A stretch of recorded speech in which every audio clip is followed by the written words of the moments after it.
पुराने गांव चंद्रपुर के बाहर एक हवेली थी। इतनी पुरानी कि उसके पत्थर काले पड़ चुके थे।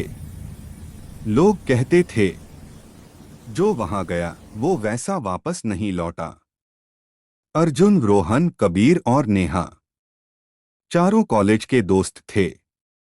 डरावनी जगहों की वीडियो बनाना उनका शौक था। गांव वालों ने मना किया था। उस हवेली में शीशा है जो इंसान को अपनी ही परछाई से अलग कर देता है। लेकिन अर्जुन हंसा था। कहानियां हैं बस। हवेली के अंदर रात के ठीक 11:47 बजे चारों हवेली के अंदर दाखिल हुए। अंदर घुसते ही हवा में अजीब सी गंध थी। सीलन, धूप और किसी सड़े हुए फूल जैसी। हर कदम पर फर्श चरमराता था। तभी वे एक बड़े कमरे में पहुंचे।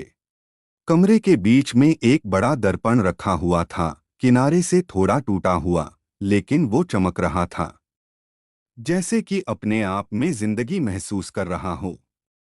अर्जुन ने कहा, चलो देखते हैं अंदर क्या है। लेकिन जैसे ही वे सबने दर्पण के सामने कदम रखा, उस दर्पण का प्रतिबिंब, रिफ्लेक्शन, सामान्य नहीं दिख रहा था।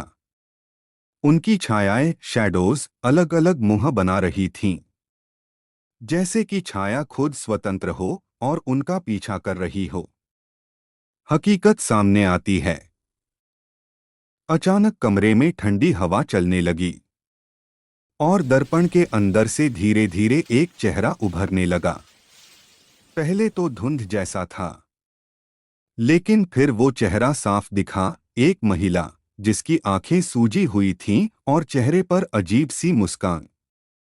दोस्तों ने देखा कि उस दर्पण ने उनके नाम फुसफुसाकर पुकारा, आ जाओ, मैं तुम्हें अपनी दुनिया में ले जाऊंगी।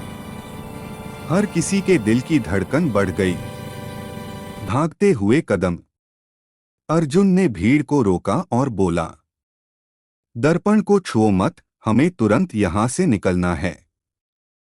लेकिन तभी दर्पण की झपकियां शुरू हो गईं, जैसे उसके भीतर कुछ जोर से बाहर आना चाहता हो।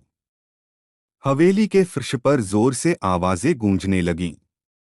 तुम मेरे साथ खेलोगे, तुम मेरे घर आओगे। डर के मारे सभी दौड़ पड़े, दरवाजे की ओर भागते हुए। लेकिन दरवाजा अचानक बंद हो गया और वो दर्पण जैसे अपनी आवाज बढ़ाता चला गया।